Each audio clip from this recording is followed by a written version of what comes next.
welcome to Singapore Changi International Airport. We've got here about 6 hours early today. We're actually at the Changi Jewel Shopping Centre.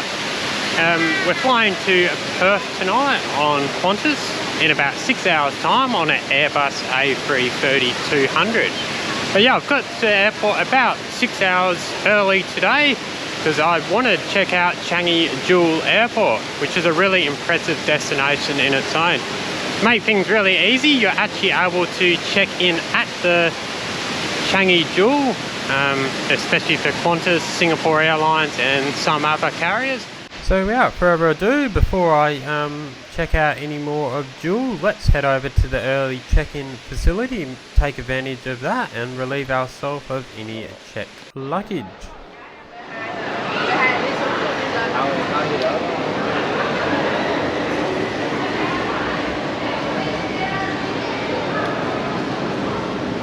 To demonstrate how close it is to Terminal 1, that is literally Terminal 1 where I arrived the other day. So if you are flying into Singapore, you can certainly hit up the shop straight away as well.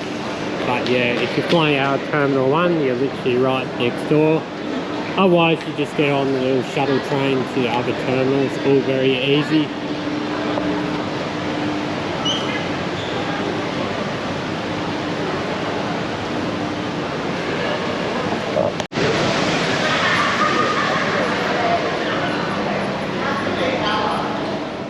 So getting to the early check-in feature here at Jewel is very straightforward. It's located very centrally on the central level of the complex and is immediately adjacent and connected undercover to Terminal 1 itself. So yeah, early check-in does come with a few caveats. It's not available for every airline operating out of Singapore Changi Airport, but certainly is indeed for many airlines, including Singapore Airlines, Scoot, Qatar Airways, Qantas, Malaysia Airlines, Jetstar and AirAsia, while it's also available at select times for Air France, Emirates, Finnair and also KLM. It's available at least 3 hours prior to your flight, so if you are arriving at the airport less than 3 hours, you do have to check in at your normal terminal as you would already do. And it's available from 8 AM to 12 midnight, so a large portion of the day, but might not be open for every flight. There's also a few destinations as well. For example, with Singapore Airlines, you can't check in for Malaysian flights or to the United States of America. Anyway, checking in at the early check-in feature, very straightforward indeed. Very similar to what Qantas have back home. Very much automated self-serve kiosks. Present your passport, identify your booking reference, and yeah, off comes your boarding pass and your bag tags. So that's all good. Then after that, they also got self-serve bag drop as well. So pretty much follow the prompts, scan your boarding pass, confirm your aviation security questions, and plonk on the conveyor belt. Then your bag gets scanned and yeah, pretty well off it goes. So all very convenient, being able to check in early at the Jewel Changi Airport. So yeah, having taken advantage of early check-in like 6 hours before here at Jewel, I really can't commend how great this feature is. Really hope more airlines and more destinations, it's fully rolled out across the airport, this feature, in coming months and years. And yeah, it's just a really smart idea by Changi Airport, having this whole Jewel complex.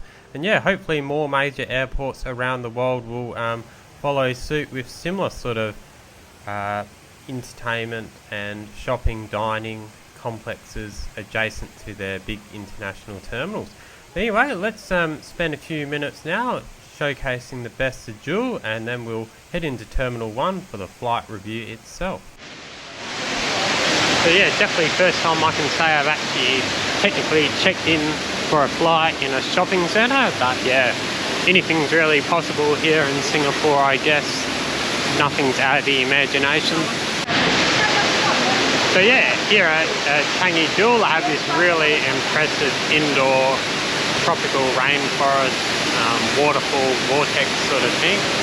And then they've got a massive shopping centre which has got over 300 shops, so just in case you haven't done enough shopping in Singapore, there's another shop, some more shops there as well. So yeah, definitely, if you haven't been before, definitely worth coming a few hours early to check out. So the shopping centre itself is a fairly similar stock standard sort of Singaporean shopping centre. It's got all those sort of high-end and usual outlets. They're well worth checking out.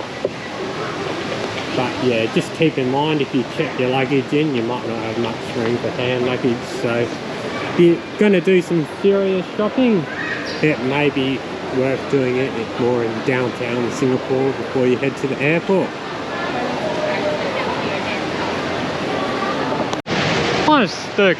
One of the coolest features of Changi Jewel is the very top level. Gives you a really nice tropical rainforest feel.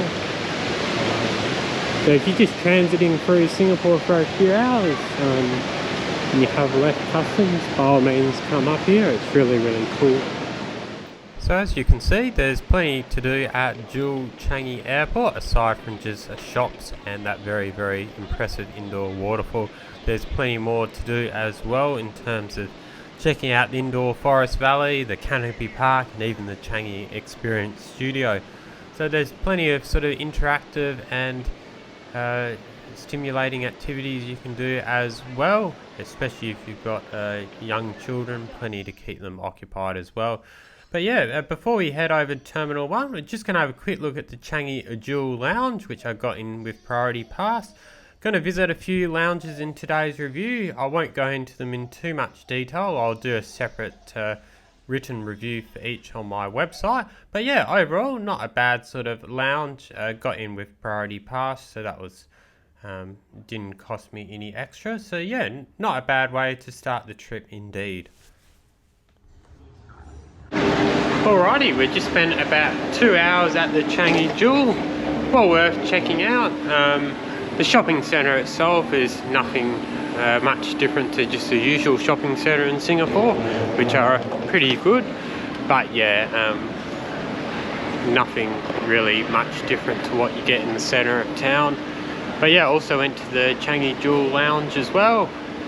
Not the most amazing lounge, but it was free with Priority Pass, so can't really complain. Got a lunch and also a drink, so that was alright. And yeah, the main highlight of course is the amazing waterfall, so that was really cool. Walked straight through to the terminal, don't even have to go outside, so that's really cool. And yeah, now we're in Terminal 1. For your information, Singapore Changi Airport is one of the world's leading global international transit hubs. Immediately prior to the pandemic, it hosted over a whopping 68 million yearly passenger movements, which unfortunately did plummet to only 3 million during the height of the global COVID pandemic. As of last year, passenger growth had steadily rebounded to over 32 million yearly passengers, and this trend is steadily improving. To accommodate such massive passenger volumes, Singapore Changi Airport is spread out across 4 terminals. Today we're flying out of Terminal 1, which is the oldest terminal here in Singapore, opened back in 1981. So obviously I've checked in at the Changi Jewel, so no need to check in and drop off bag again. But yeah, if you're just rocking straight up at Terminal 1, maybe you don't have so much time on your hand, pretty much the same procedure. For most airlines, including Qantas, it's fairly automated these days, so you just use one of the self-service check-in machines, and then you go over to the bag drop, which are very similar, if not the same ones that Qantas use back home in Australia. Very easy.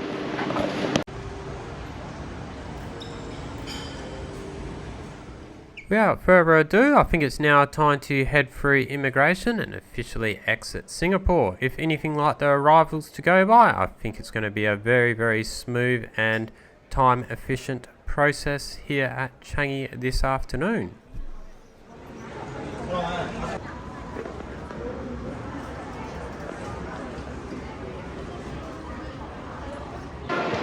Alrighty, just cleared immigration. It's super simple here in Singapore.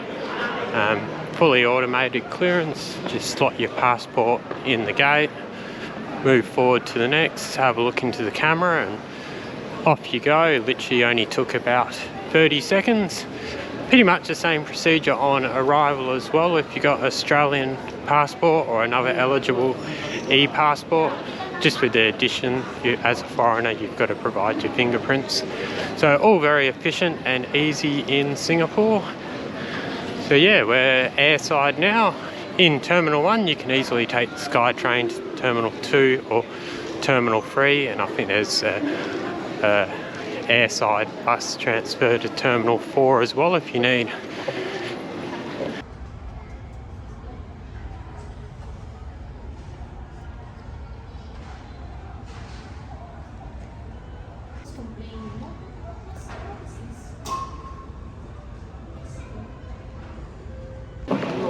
As you can see, Singapore Changi Airport's an absolute maze of a place, absolutely huge. So if you do have lots of time to spare, it's definitely worth taking note of a few plans before you get here. Otherwise you'll just get bogged down in the endless opportunities to do different things. But yeah, we do have a bit of time on our hands, so we're going to go over to Terminal 3, check out the Ambassador Transit Lounge. The Mahaba and the SATS Premier are located in multiple terminals, so I'll just visit those in Terminal 1.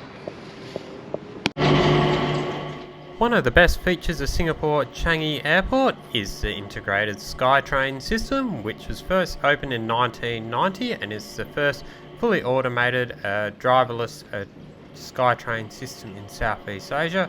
Links terminals 1, 2 and 3 airside, ensuring seamless integration of the terminal and transferring between the terminals. So yeah, it really makes it easy to transfer between terminals without having to clear immigration and customs. So yeah, today we're just going to head over to Terminal 3 purely to check out a few other priority pass lounges. So yeah, really cool feature of Singapore Changi Airport. So in addition to the Changi Jewel Lounge that we visited prior to entering Terminal 1, we're visiting 3 other lounges today through Priority Pass. These include the Ambassador Transit Lounge, where we're heading over to Terminal 3 to try now, and later on we're going to check out the Maharaba and also the SATS Premier Lounge back at Terminal 1. Really just making a fleeting visit to each of these lounges today, so I won't go over them in any real detail, but check out my website where I'll put written reviews of each of these lounges. So yeah, in a brief few words of both the 2 lounges I've visited so far, they're probably the least 2 favourite of the lounges I'm visiting today. Certainly a comfortable way to kill some time. They definitely do have food and beverage options, but they're not as fully inclusive as some of the other lounges such as the Maharaba and the SATS Premier that we're about to check out now. So the third lounge for today is the Maharaba Lounge. There is a Maharaba Lounge at Terminal 3, but we've headed back to Terminal 1, so we're closer to our departing flight. Overall, not saying the Ambassador Lounge is anything wrong with it, but definitely prefer this lounge. Definitely a lot more spacious, a lot less busy, seems more comfortable, a lot more area space, and definitely a more superior food and beverage option. So yeah, very nice lounge here, the Maharaba indeed. So yeah, as I'm giving just a fleeting glance of what the lounges look like today, be sure to visit my website at aussiejetsetter.com.au where I'll put more comprehensive and in detailed reviews of each of these lounges today. So yeah, the last lounge we're going to check out today is SATS Premier Lounge over at Terminal 1. Definitely like the Maharaba Lounge, definitely a bit of a step above the Ambassador Transit Lounge and also the Changi Jewel Lounge in my opinion. Just more spacious, better food and beverage option, better amenities and that sort of stuff overall. So yeah, they're all worth checking, in their own right, as priority pass lounge key lounges. But yeah, with such a wealth of ones to choose from, your Maharaba and your Sats Premier are definitely the better ones to go with. It's now time to head to the gate. Looks like we're boarding from D36 tonight. So yeah, Changi's one airport you certainly won't get bored of. We've been here about 6 hours and there's certainly lots to do here. We've actually been to 4 lounges this afternoon, so I've tried to try as many as possible. I've tried the Sats Premier Lounge in Terminal 1. I've also tried the Mahaba Lounge in Terminal 1, the Ambassador Transit Lounge over in Terminal 3, and finally the Changi Jewel Lounge in the Jewel Shopping Centre, technically not even airside. All pretty good lounges overall. My favourite, the close one between the Maharaba and the Sats Premier. Probably the Sats Premier just gets over the line ever so slightly, just a little bit better range of food there. But all pretty good lounges overall, can't complain, seeing I got free entry with priority pass to all of them. But yeah, without further ado, we're going to head to the gate now and board our flight to Perth tonight. Singapore Changi Airport is an absolutely massive airport, so even within each individual terminal, allow yourself plenty of time to get to the gate. Even with the use of travellators, some of the gates can be, a good 10-15 minutes solid a walk away. So tonight we're departing from gate D36 and we're going to be flying on an Airbus A330-200, taking us down to Perth tonight. For your information, Singapore Changi Airport does security a little bit different to the vast majority of airports out there, as in the security for each individual flight is done at the gate prior to departure.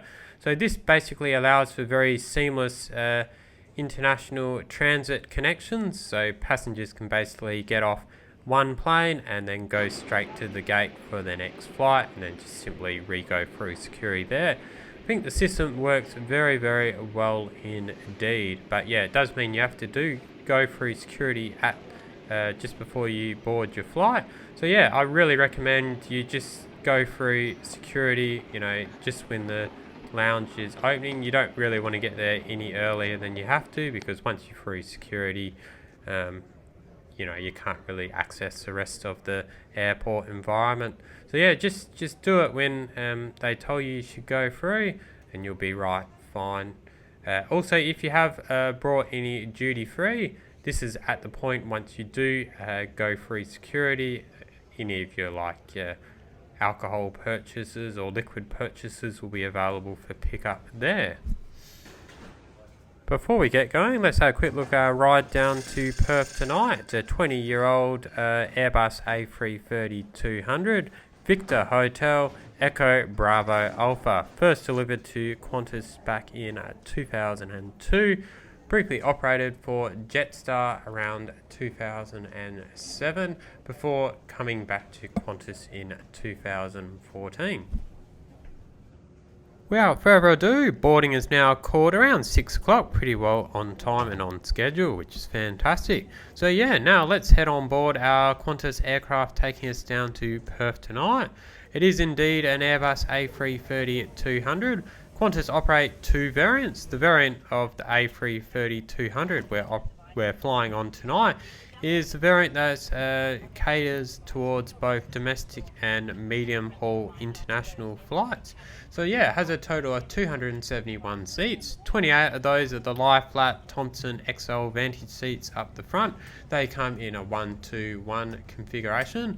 While at the back, there's 243 seats out the back of the bus. Comes in a 2-4-2 configuration. However, that does taper off to a 2-3-2 around the back.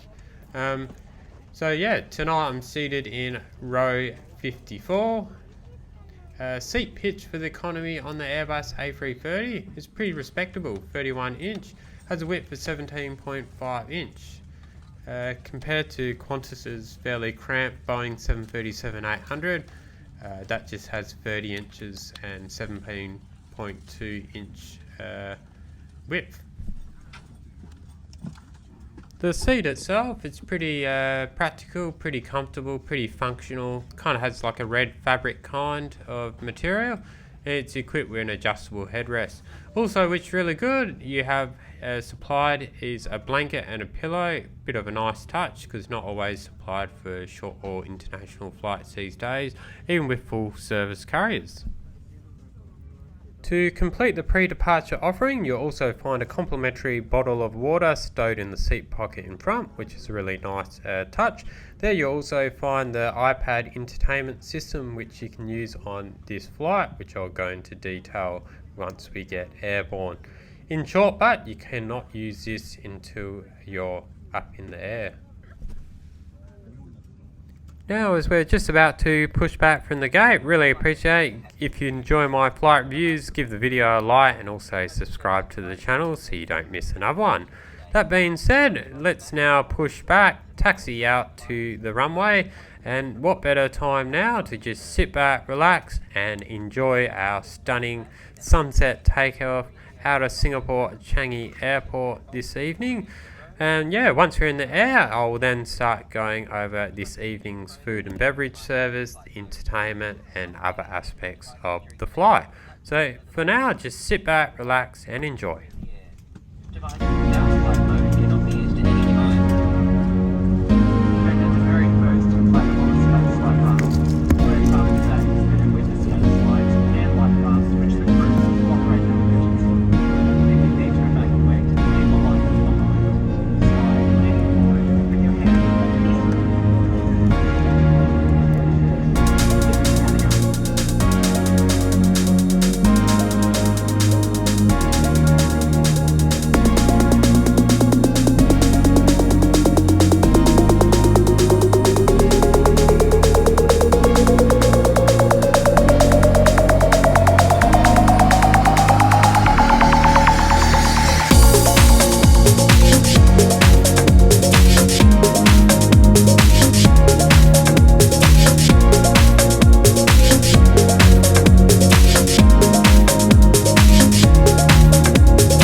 now that we've got that stunning takeoff out of Singapore Changi Airport out of the way and got to see some great sunset views out over the Straits of Singapore, we're now very much flying out over Indonesian islands now, so great views below.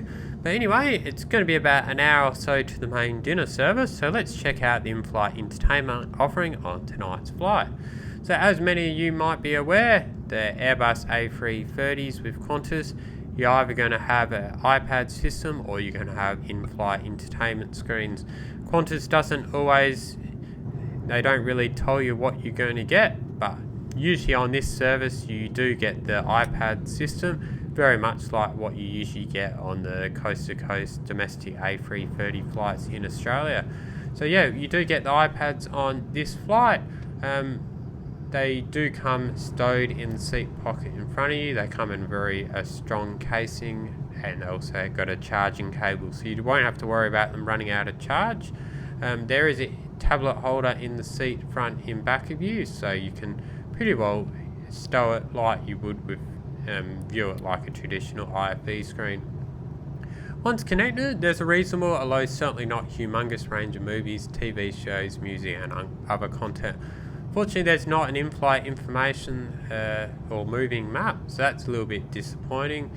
Another downside this system is iPads are going to be stowed in the seat pocket until after takeoff and again before landing, so you can't watch it gate to gate, unfortunately. Unfortunately, Qantas's popular free in-flight Wi-Fi is also not available on any international flights, although this is going to be about to change soon, as it will be rolled out at least for the portion of the flights when Qantas are flying over Australian airspace. Apart from this, you do have the Qantas in-flight magazine, if you are a fan of some good old-fashioned reading literature. This evening's flight down to Perth came inclusive of a dinner service and complimentary beverages. So about an hour after takeoff, dinner was served, and I opted for the braised tuna with potatoes and vegetables. Pretty well portioned, although it probably didn't win any awards or presentations, I thought it was fairly tasty nonetheless. So yeah, no real complaints there. Along with dinner, complimentary drinks were served as well. There's a good variety of soft drinks, juices, beers and wine available on Qantas international flights for economy passengers. After the dinner service, the crew distributed ice creams for dessert and followed up with tea and coffee service, which is also much appreciated. Afterwards, further drinks requests were also properly entertained, which is really good. So yeah, overall I thought it was a pretty decent in-flight service by Qantas this evening. Definitely an improvement over standard domestic flights. Although yeah, there's still room for improvement for sure.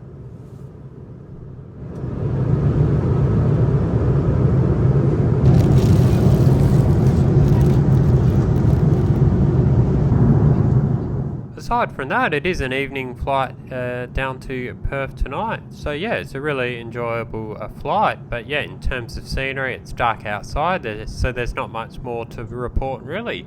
So yeah, tonight's journey, it's taking us around 4.5 hours to get down to Perth. We basically head south from Singapore, passing near Jakarta in Indonesia around an hour and a half after takeoff. Then we continue out over across Java and then out through the Indian Ocean before we cross the Australian coastline just to the west of Exmouth Peninsula. That's around 3 hours into the flight, and then we make our way down the coastline of West Australia until we arrive into Perth around 11:30.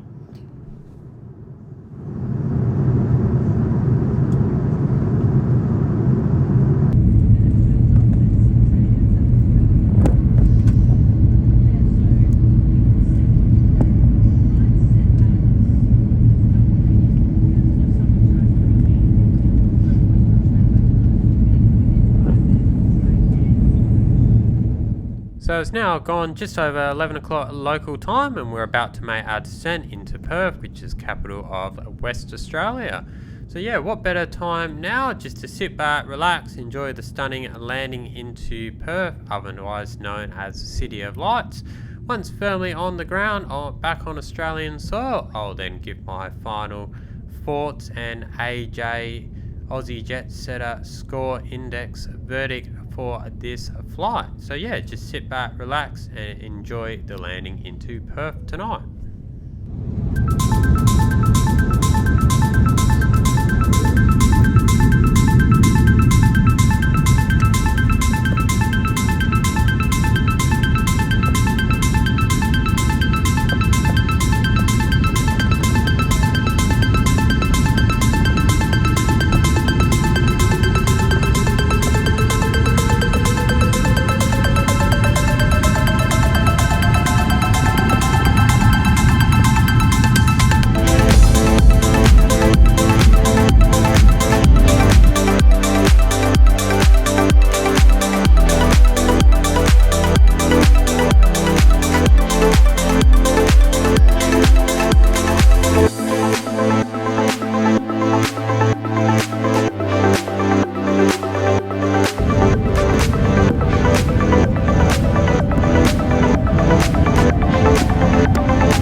Before I get to the final AJ Aussie Jet Setter score index for this flight, let me just give up my overall thoughts on tonight's flight. So overall, I thought it was really quite hard to fault this service, considering I only paid $299 each way or $598 return. So while some aspects of Qantas' service offering I experienced both on the way up and also the way back, it's by no means the flashiest. It's probably not the same standard as Singapore Airlines, but they do, however, do well in getting most of the basics right, in what I would expect from a full service carrier. You know, perhaps the dinner could have been slightly improved, but it was pretty reasonable nonetheless. Free flow of drinks was also much appreciated, and yeah, it was a pretty good experience overall. The in-flight entertainment could have been slightly better. It's a pity they don't actually have IFE screens, to be honest, especially for a wide body. But yeah, what probably does let the experience down a little bit is arriving in Terminal 3. So for those who don't realise, Qantas don't fly out of the main international terminal here in Perth. They've got their own dedicated little international wing at the Terminal 3, Terminal 4 domestic precinct, which they and Jetstar have, you know, exclusive control over. So yeah, as I was seated towards the back of the flight, this meant it was a really long queue at immigration tonight. They don't have the e-gates here, so yeah, there was literally 2 immigration officers manually processing a whole flight. So it took close to an hour just to get through immigration, so a very, very slow process and a little bit of a downside to an otherwise really pleasant journey tonight. So without further ado, let's hand down our AJ Aussie Jet Setter flight review score index for this evening's flight down to Perth. Consists of 5 different criteria, each with a total possible marks out of 20. So first things first, let's start with ground handling. The whole check-in experience at Jewel Changi Airport was absolutely fantastic earlier this afternoon. Allowed me to check in around 6 hours before my flight and fully enjoy everything that Jewel had to offer. So that was a very straightforward process. So yeah, really can't complain about the check-in, the boarding and the disembarkation. That was all on time at both ends. We even arrived a bit early, so that was a real bonus. Baggage handling. Couldn't seem to really find any complaints. My bags arrived and they were at the belt. After such a long time in immigration, I would have expected anyway they were, so no problems there. And yeah, booking management, there didn't seem to be any issues there. So overall, can't complain. Solid 17 out of 20 for ground handling. The next criteria is the condition of the aircraft and the condition of the seat. Must admit, it is a fairly old aircraft that took us down to Perth tonight, nearly 21 years old to be precise. So definitely one of the older aircraft in Qantas's fleet. I thought it was pretty comfortable overall for a medium haul, 4.5 to 5 hours sort of international flight. It was more than comfortable. It certainly didn't show any real signs of issues. The seat was pretty not the fanciest, but was pretty comfortable, pretty practical. Leg room was fairly reasonable. So yeah, really hard to complain, especially for an aircraft of nearly 21 years old. Given the aircraft's age, I think 15 out of 20 is a fairly reasonable assessment.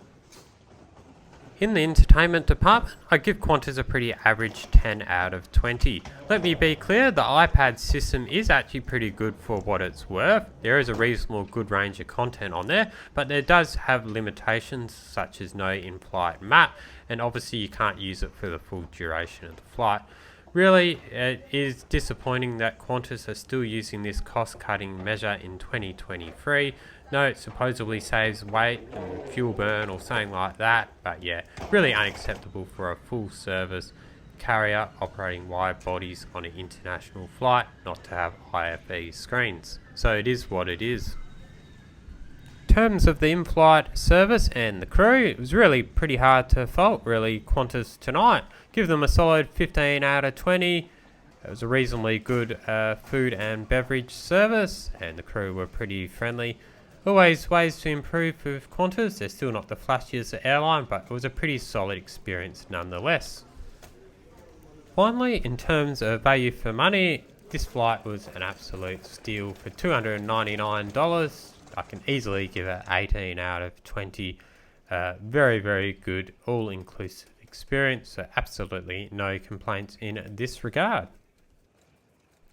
Now, as we exit the very busy Terminal 3 and Terminal 4 precinct here around 12:30 in the early hours of Wednesday morning, what better time now to give our final AJ Aussie Jet Setter score for this flight, which comes in at a solid 75 out of 100. So overall, a very enjoyable flight with Qantas tonight. Definitely a few things they can polish up on, but for the price I paid, $299, objectively speaking, this was a really, really enjoyable flight. Thank you very much for watching this evening's flight review as we're taking Qantas's Airbus A330-200 aircraft all the way from Singapore down to Perth, Western Australia. If you have enjoyed tonight's flight review, really appreciate it. Give it a like, leave your comments, leave your feedback, engage with the video, etc, etc. Really appreciate that. If you have enjoyed it, of course, please don't forget to subscribe and hit the bell button so you don't miss the next flight review and the many more to come, in addition to all my other stuff such as walking tours and that sort of stuff. In the meantime, you can also visit my website aussiejetsetter.com.au where we see all the latest frequent flyer hacks, reviews, industry news, destination guides, all that stuff and more. Also visit my socials, I'll put a link in the description below as well. But until next time, thank you very much for watching and stay safe wherever your travels might take you.